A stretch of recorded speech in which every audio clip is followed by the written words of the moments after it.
نبی نے اپنے آپ کا تذکرہ کیا کہ اللہ کے نبی صلی اللہ علیہ وسلم نے دنیا کے تمام شان و شوکت کو چھوڑ کر اللہ کے پاس جو خزانے، اللہ کے پاس جو نعمتیں، اس کو ترجیح دی۔ پھر اللہ کے نبی صلی اللہ علیہ وسلم نے کہا مال کے معاملے میں، پیسے کے معاملے میں اور رفاقت کے معاملے میں، میرا ساتھ دینے میں، دنیا میں اگر مجھ پر کسی کا احسان ہے ابو بکر، وہ احسان تیرا مجھ پر ہے۔ اور فرمایا ابو بکر، میں اگر اللہ کے بعد کسی کو دوست بناتا تو ابو بکر تجھے دوست بناتا، لیکن ایمان کی دوستی تیرے اور میرے لیے کافی ہے بس۔ یہاں تک کہ اللہ کے نبی نے خطبہ ختم ہوا، سر پہ پٹی بندھی بھی اللہ کے نبی صلی اللہ علیہ وسلم گھر چلے گئے۔ زندگی کا چوتھے دن کا سورج نمودار ہوا۔ ظہر کی نماز اللہ کے نبی صلی اللہ علیہ وسلم نے پڑھائی، عصر کی نماز اللہ کے نبی صلی اللہ علیہ وسلم نے پڑھائی، اور زندگی کی آخری نماز کی امامت جو اللہ کے نبی صلی اللہ علیہ وسلم نے کی وہ مغرب کی نماز تھی، اپنی زندگی کے آخری چوتھے دن۔ یعنی زندگی کے مزید 17 جو نمازیں تھی، 17 نمازوں کی امامت اللہ کے نبی صلی اللہ علیہ وسلم نے کیے، اور رسول اللہ صلی اللہ علیہ وسلم کی حاضری میں ابو بکر صدیق نے 17 نمازوں کی امامت کی۔ آئیے مغرب کی نماز کے بعد اللہ کے نبی صلی اللہ علیہ وسلم جو اپنے حجرے میں گئے، مسجد کے بازو جو تھا، عشاء کی نماز کا وقت ہوا، مؤذن نے اذان دے دی تو اللہ کے نبی صلی اللہ علیہ وسلم نماز کے لیے اٹھنا چاہے، تکلیف میں اتنی شدت ہو گئی کہ غشی کھا کر آپ صلی اللہ علیہ وسلم گر گئے۔ اللہ کے نبی صلی اللہ علیہ وسلم پر ٹھنڈا پانی ڈالا گیا۔ اللہ کے نبی صلی اللہ علیہ وسلم کو ہوش آنے پر آپ صلی اللہ علیہ وسلم نے حضرت عائشہ سے کہا کہ عائشہ، لوگوں نے نماز پڑھ لی۔ نبی صلی اللہ علیہ وسلم سے کہا کہ اللہ کے نبی نہیں پڑھی، آپ کے انتظار میں، آپ اٹھنا چاہتے نماز کو جانے کے لیے لیکن غشی کھا کر گر جاتے، پھر آپ کے اوپر ٹھنڈا پانی ڈالا جاتا، آپ کو جب ہوش آتا تو پوچھتے کیا لوگوں نے عشاء کی نماز پڑھ لی؟ کہا جاتا اللہ کے نبی صلی اللہ علیہ وسلم نہیں، آپ کے انتظار میں۔ اللہ کے نبی صلی اللہ علیہ وسلم سمجھ گئے کہ اب آپ میں مسجد کے اندر جا کے امامت کرنے کی اتنی طاقت نہیں ہے، لوگوں کو تاخیر ہو رہی ہے۔ اللہ کے نبی صلی اللہ علیہ وسلم نے حجرے سے پردہ ہٹایا اور انگلی سے اشارہ کر کہا ابو بکر، آج سے تم امامت کا مصلی سنبھال لینا۔ اللہ کے نبی صلی اللہ علیہ وسلم کی حاضری میں ابو بکر صدیق نے امامت کے مصلی کو سنبھالا، اور اللہ کے نبی صلی اللہ علیہ وسلم حیات میں 17 نمازوں کی امامت کی۔ کتنے نمازوں کی امامت کی؟ 17 نمازوں کی امامت۔ زندگی کے چوتھے دن کی رات ڈوبی، زندگی کے آخری تیسرے دن کا سورج نمودار ہوا، دن کٹتے چلے جا رہے تھے۔ اللہ کے نبی صلی اللہ علیہ وسلم کے تیسرا دن بھی گزرا، یہاں تک کہ زندگی کا آخری دوسرے دن کا آغاز ہوا تو ظہر کی نماز کے وقت اللہ کے نبی صلی اللہ علیہ وسلم کی طبیعت میں تھوڑی سی بحالی آئی تو اللہ کے نبی صلی اللہ علیہ وسلم ظہر کی نماز ادا کرنے کے لیے مسجد نبی میں آئے۔ ابو بکر صدیق امامت کر رہے تھے، صحابہ پیچھے نماز پڑھ رہے تھے۔ اللہ کے نبی صلی اللہ علیہ وسلم حضرت علی کے ساتھ مسجد میں داخلہ لیے۔ جیسے ابو بکر صدیق کو محسوس ہوا کہ اللہ کے نبی صلی اللہ علیہ وسلم مسجد میں آئے، ایڑی کے بل پیچھے ہٹنے لگے۔ اللہ کے نبی صلی اللہ علیہ وسلم نے کہا ابو بکر نماز کو قائم رکھو۔ اللہ کے نبی صلی اللہ علیہ وسلم حضرت علی سے کہا علی مجھے ابو بکر صدیق کے بائیں جانب بٹھا دینا۔ ابو بکر صدیق کے لیفٹ سائڈ کی طرف اللہ کے نبی صلی اللہ علیہ وسلم بیٹھ گئے، اور ابو بکر صدیق کی امامت میں محمد رسول اللہ صلی اللہ علیہ وسلم نے نماز ادا کی۔ کس مرتبے والے وہ نبی ہوں گے؟ اس لیے علماء کرام کہتے ہیں نبی کے بعد اگر کوئی اعلیٰ شخصیت انسانوں میں ہے تو ابو بکر صدیق رضی اللہ عنہ ہے، اس لیے کہ نبی کی امامت کی۔ کون سے نبی کی امامت کی؟ جس نبی نے سارے انبیاء کی امامت کی، اس نبی کی امامت ابو بکر صدیق نے کی۔ یہاں تک کہ زندگی کے تیسرے دن کی مغرب اور عشاء کا نماز ختم ہوا اور اللہ کے نبی صلی اللہ علیہ وسلم کی زندگی کی آخری رات کا آغاز ہوا۔ آخری رات کا آغاز کل بھی ہمارے زندگی میں، ہمارے شہر میں ہوا تھا۔ کس چراغوں کے ساتھ، کس شرکی الفاظ کے ساتھ، کس دھوم دھڑاکے کے ساتھ ہوا تھا، اور یہ اللہ کے نبی صلی اللہ علیہ وسلم کی زندگی کا آخری 12 ربیع الاول شروع ہوتا ہے۔ ذہن میں یہ آئینہ ہے آپ کے لیے، جائزہ ہے آپ کے لیے۔ آپ مارتے مار کے جائیے، تھوکتے تھوک کے جائیے، لیکن ہمارا کام ہے اللہ کے نبی صلی اللہ علیہ وسلم کی بات آپ کا آخری ربیع الاول آپ کے سامنے پیش کر دینا۔ اب آپ کی ذمہ داری ہے کہ جس تک آپ یہ بات پہنچا سکتے پہنچا دیجئے۔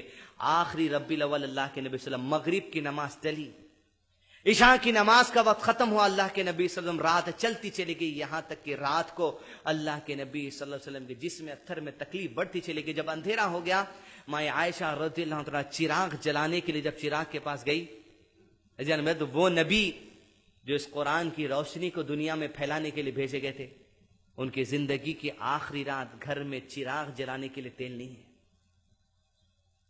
اور نہ قرضے ہیں، سبحان اللہ، اور نہ قرضے ہیں۔ ایسا بھی نہیں ہے کہ تیل بھی نہیں ہے اور قرضوں میں لطف ہے، نہیں، سبحان اللہ، نہ قرضے ہیں نہ تیل ہے۔ اسی شام کو اللہ کے نبی صلی اللہ علیہ وسلم کے پاس 7 دینار تھے، سارے کے سارے صدقہ کر دیے۔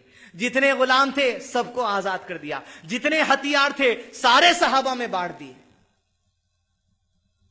رات کا تہجد کا وقت ٹلتا چلا گیا، یہاں تک کہ اللہ کے نبی صلی اللہ علیہ وسلم کی زندگی کی آخری 12 ربیع الاول کی فجر کی نماز کے لیے حضرت بلال مسجد نبی پہنچے، کہا اللہ اکبر اللہ اکبر۔ جوق در جوق صحابہ مسجد نبی کے اندر جمع ہوتے چلے گئے، یہاں تک کہ حضرت بلال نے اقامت دے دی، مصلی پر ابو بکر صدیق رضی اللہ عنہ پہنچے، سارے صحابہ جماعت بنا کر اللہ اکبر کہ ابو صدیق نے امامت شروع کی، سارے صحابہ نے ہاتھوں کو باندھ لیا۔ جیسے آواز نبی صلی اللہ علیہ وسلم نے سنی 12 ربیع الاول آخری زندگی کا، نبی صلی اللہ علیہ وسلم کا جی چاہا کہ آخری مرتبہ میرے صحابہ کو دیکھ لوں۔ آپ صلی اللہ علیہ وسلم نے اپنے گھر کا پردہ ہٹایا، پورے صحابہ صف بستہ ہیں، صف میں کھڑے ہوئے۔ شاید وہ نبی صلی اللہ علیہ وسلم کو، وہ تمام صحابہ، وہ جو جنگ بدر کی یاد آ گئی، شاید نبی کو جنگ احزاب کی یاد آ گئی، شاید جنگ احد کی عذاب آ گئی، شاید وہ انصار جو اپنا گھر بار سب کچھ چھوڑ کے مشرکین مکہ سے لڑ کر اللہ کے نبی صلی اللہ علیہ وسلم کو لے کر آ گئے، وہ ابو بکر صدیق جو اونٹوں پر بیٹھ کر کئی سفر نبی صلی اللہ علیہ وسلم کے ساتھ کیے، وہ عمر بن خطاب جو اللہ کے نبی صلی اللہ علیہ وسلم کو کئی معاملوں میں مشورہ دیا کرتے تھے، وہ سلمان فارسی، وہ حضرت بلال، وہ حضرت علی، وہ حضرت زید، بڑے بڑے صحابہ صفوں میں کھڑے ہوئے۔ اللہ کے نبی صلی اللہ علیہ وسلم جیسا پردہ ہٹا کر ان کی طرف دیکھا، اللہ کے نبی چہرے پر مسکراہٹ آ گئی، مسکرا دیے، صحابہ کو جی بڑھ کر دیکھ لیا، اور اللہ کے نبی نے پردہ چھوڑ لیا اور نماز قائم کر لی۔ فجر کی نماز جیسے ختم ہوئی، بس زندگی کی وہ آخری نماز تھی، اب اس کے بعد کوئی دوسری نماز اللہ کے نبی کی زندگی میں نہیں آئی۔ فجر کی نماز کا وقت ٹلتے چلا جا رہا تھا، گھڑیاں کٹتی چلی جا رہی تھی، یہاں تک کہ اللہ کے نبی صلی اللہ علیہ وسلم نے حضرت عائشہ سے کہا کہ عائشہ، خیبر کے دن مجھے جو زہر دیا گیا تھا، مجھے ایسا لگتا ہے عائشہ اس خیبر کے دن کا زہر میری جان کی رگ کو کاٹتا چلا جا رہا ہے۔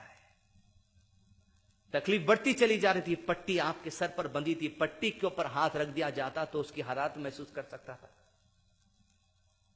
لمحے کٹتے چلے جا رہے تھے، یہاں تک کہ اللہ کے نبی صلی اللہ علیہ وسلم زندگی سے فجر کی نماز کا وقت ختم ہو کے چاش کی نماز کا وقت شروع ہوا۔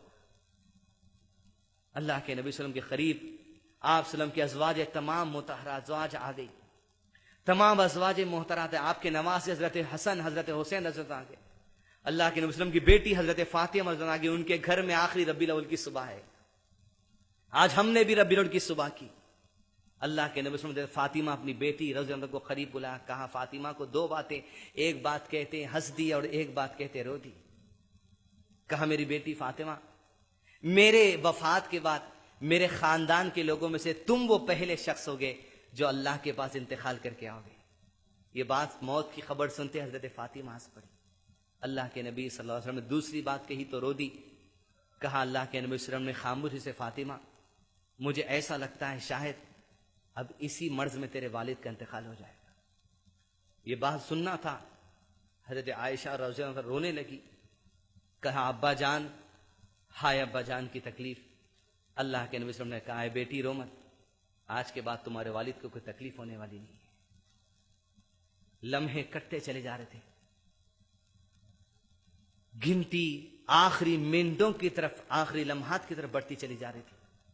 اللہ کے نبی صلی اللہ علیہ وسلم کے سامنے پانی کا ایک پیالہ تھا، آپ صلی اللہ علیہ وسلم پانی کے پیالے میں ہاتھ ڈباتے جاتے اور اپنے چہرے پر مل لیتے جاتے اور کہتے لا الہ الا اللہ، اللہ کے سوا کوئی معبود نہیں، اور کہتے یقیناً موت کے لیے بڑی سختیاں ہیں، یقیناً موت کے لیے بڑی سختیاں ہیں۔ اور اللہ کے نبی صلی اللہ علیہ وسلم نے کہا اگر کوئی جاننا چاہتا ہے کہ موت کو کیا سختی ہے، سب سے زیادہ سختی موت کے وقت محمد رسول اللہ صلی اللہ علیہ وسلم کو کہتے جاتے لا الہ الا اللہ، یہاں تک کہ اللہ کے نبی صلی اللہ علیہ وسلم کی زندگی کے آخری لمحات قریب آتے چلے گئے۔ حضرت عائشہ رضی اللہ عنہا اللہ کے نبی صلی اللہ علیہ وسلم کے قریب آ گئی، آپ صلی اللہ علیہ وسلم کو اپنے سینے پر ٹیک لگا دیا۔ ایک صحابی اللہ کے نبی صلی اللہ علیہ وسلم کے گھر میں مسجد نبی میں سے مسواک کرتے ہوئے داخل ہوئے، جن کے ہاتھ میں مسواک تھی۔ اللہ کے نبی صلی اللہ علیہ وسلم نے مسواک کی طرف دیکھا تو حضرت عائشہ نے پوچھا کہ نبی آپ کے لیے مسواک لاؤں؟ اللہ کے نبی صلی اللہ علیہ وسلم چہرہ ہلا کر کہا مجھے مسواک چاہیے۔ جب مسواک لے کر آئے، منہ میں رکھا گیا تو اتنی سخت تھی کہ نبی صلی اللہ علیہ وسلم دانتوں سے چبا نہیں سک رہے تھے۔ حضرت عائشہ نے کہا کیا میں آپ کے لیے نرم کر دوں؟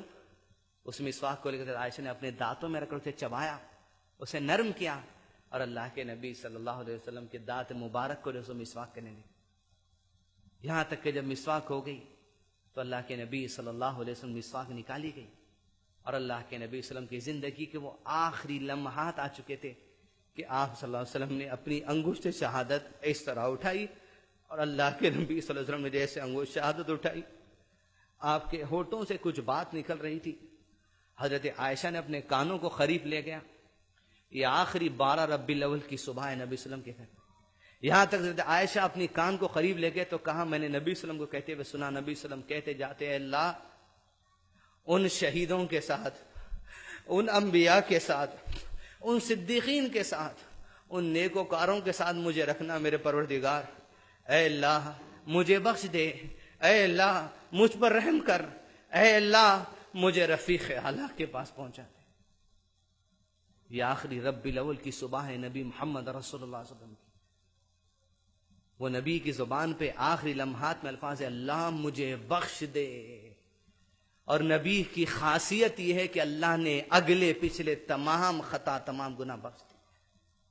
یوں اللہ کے نبی صلی اللہ علیہ وسلم کی انگشت شہادت اوپر اٹھی. حضرت عائشہ رضی اللہ عنہ کے سینے کو ٹیک لگائے تھے, زبان پہ بخشش کے کلمات تھے. اور اللہ کے نبی صلی اللہ علیہ وسلم نے کہا کہ اللہ کے نبی صلی اللہ علیہ وسلم نے آنکھوں کو چھت کے طرف کیا اور کچھ ہی دیر کے بعد اللہ کے نبی صلی اللہ علیہ وسلم نے ہاتھ کو نیچے ڈال دیا. جیسے ہاتھ نیچے گرا حضرت عائشہ رضی اللہ عنہ سمجھ گئی کہ اب اللہ کے نبی صلی اللہ علیہ وسلم کی وفات عمل آ چکی ہے. صحابی کہتے ہیں جس دن اللہ کے نبی صلی اللہ علیہ وسلم نبی کی حیثیت سے مدینہ آئے تھے ہماری زندگی میں سب سے خوشحال دن تھا. اور جس دن اللہ کے نبی صلی اللہ علیہ وسلم کی وفات تھی اس دن سب سے اندھیرے والا دن ہماری زندگیوں میں کے لیے وہی تھا. یہاں تک کہ خبر مدینے کے اندر تیزی سے پہنچ گئی. عمر بن خطاب رضی اللہ عنہ کو جب اطلاع ملی تو تلوار کو میان سے نکال کر کہا اگر کوئی کہہ دے میرے نبی صلی اللہ علیہ وسلم انتقال کر گئے تو اس کی گردن کو تن سے جدا کر دوں گا. میرے نبی انتقال نہیں کیے گئے, میرے نبی زندہ ہے. جیسے موسیٰ کو اللہ نے 40 راتوں کے لیے بلایا تھا میرے نبی کو بھی بلایا, میرے نبی ضرور آئیں گے. ہوش کھو دیے عمر بن خطاب. ابو بکر صدیق سنتے ہی تیزی سے اپنی سواری لے کر مسجد نبی پہنچے. مسجد نبی کے باہر اپنے اونٹ کو لگایا, اللہ کے نبی صلی اللہ علیہ وسلم کے گھر میں گئے. آپ صلی اللہ علیہ وسلم کے جسم میں اتھر پر ایک چادر ڈال دی گئی تھی. گھٹنوں کے بل اللہ کے نبی صلی اللہ علیہ وسلم کے قریب بیٹھ کے اور چادر کو ہٹا کر رسول اللہ علیہ وسلم کی پیشانی پر بوسہ لیے اور کہا اللہ نے جو ایک موت اللہ کے نبی صلی اللہ علیہ وسلم کی زندگی میں لکھ دی وہ آ گئی, اب اس کے علاوہ کوئی دوسری موت آنے والی نہیں. گھر کے باہر نکلے, عمر بن خطاب سے کہا عمر یہ بات چھوڑ دو, تم سختی میں ہے, تم ہوش کھو بیٹھے ہو. یاد رکھو جو کہ رسول اللہ صلی اللہ علیہ وسلم پر ایمان رکھتا ہے وہ جان لے کے نبی کی تقدیر میں جو ایک موت جو ایک وفات اللہ نے لکھ دی تھی وہ آ چکی. اب یاد رکھے جو اللہ پر ایمان رکھتا ہے اللہ کو کبھی موت آنے والی نہیں ہے. انت الاول فلیس قبلک شیء وانت الآخر فلیس بعدک شیء. وہ ہمیشہ سے ہمیشہ رہے گا, اس سے پہلے کوئی نہیں تھا وہ ہمیشہ سے, اس کے بعد کوئی نہیں وہ ہمیشہ رہنے والا ہے. یہاں تک کہ خبر پورے مدینے پورے عرب کے اندر آگ کی طرح پھیل گئی. اللہ